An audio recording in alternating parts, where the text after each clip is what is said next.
बिस्मिल्लाहिर्रहमानिर्रहीम अस्सलाम वालेकुम। कैप्टन रिटायर्ड जहांदेव हाशमी पीआर वाला। Very interesting subject today under discussion, and that is freedom of thinking. The enlightened thought process, the enlightened perception, the freedom of thinking process, and the ability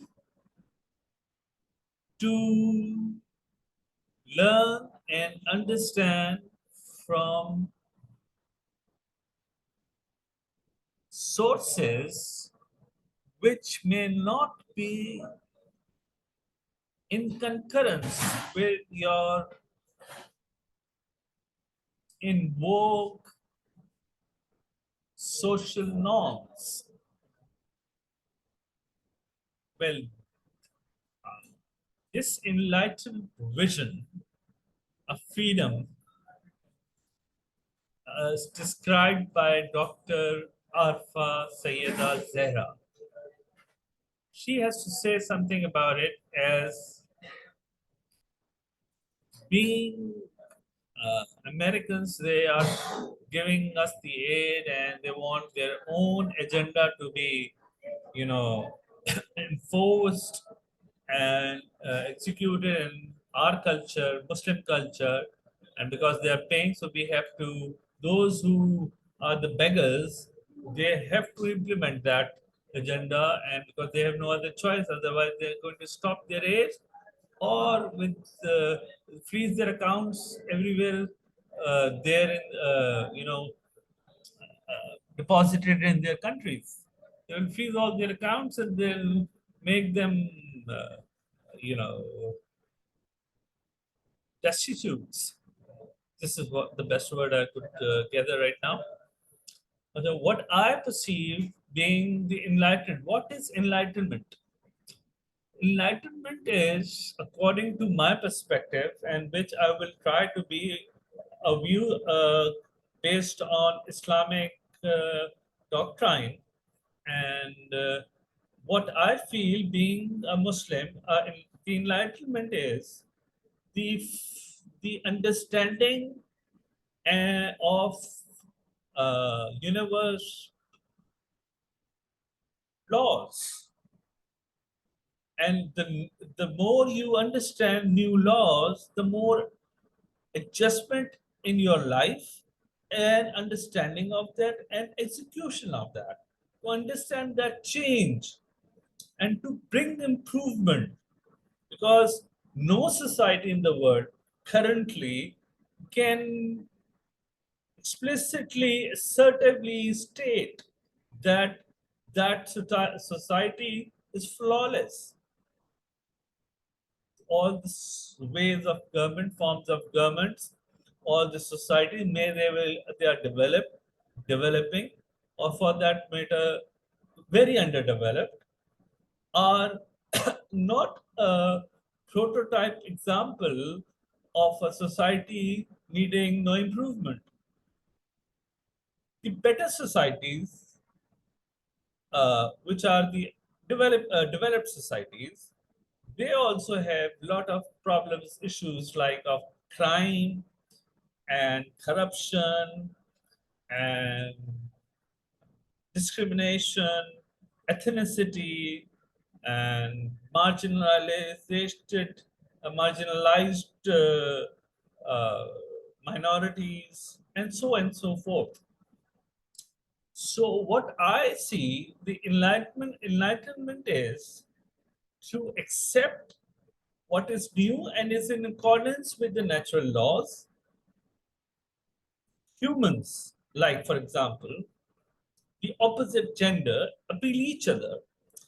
And if you say that there should not be any restriction of hiding those significant appealing parts of bodies of either gender, then the enticement, the appeal, the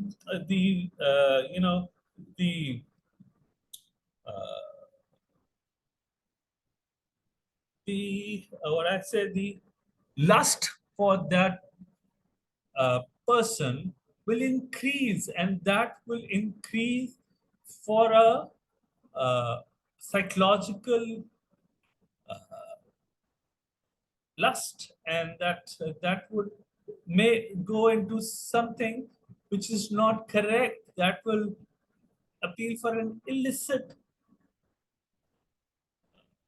bond. I'm trying to understand what I'm trying to say. I am trying to say is that if you're not properly covered according to the natural law of nature, then you will appeal. If you're not covered, you will appeal to other.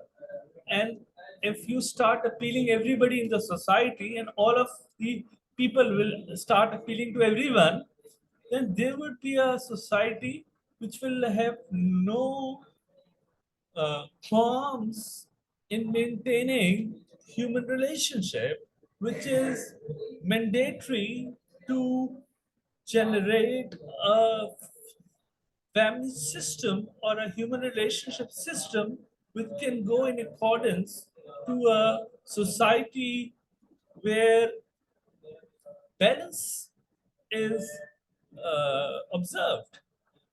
If a woman have four husbands, that is against law, against natural law.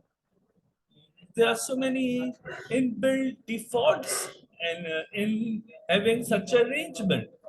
So if you are not, and that if if prostitution is allowed, like in those societies, they have Clinton once said, Bill Clinton, the president of America, once said, most of our children are born without wedlock.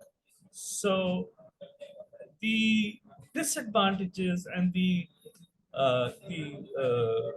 shortcomings of people, the children, uh, uh, getting birth without wedlock are so much, the physical and mental ailments they develop because of this illicit relationship between their parents, and the medical science just has implications, which the medical implications on such growth, so, which are very detrimental to human body and mind and spirit.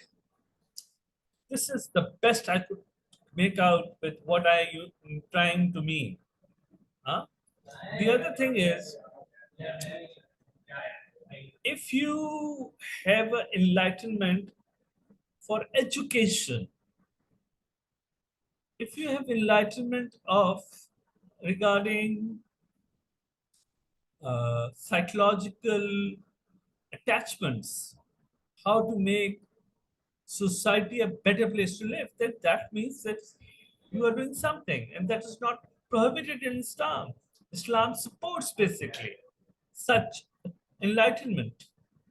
So, if you are not following that, you are not following the instructions of Allah Almighty.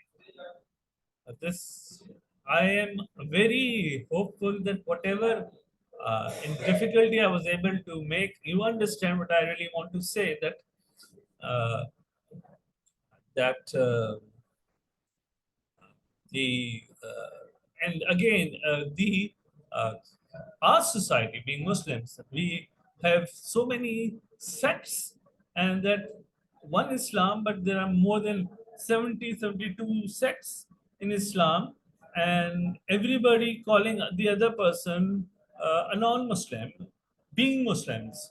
And that is why we are unable to come out with a solution where we can live in harmony and tranquility.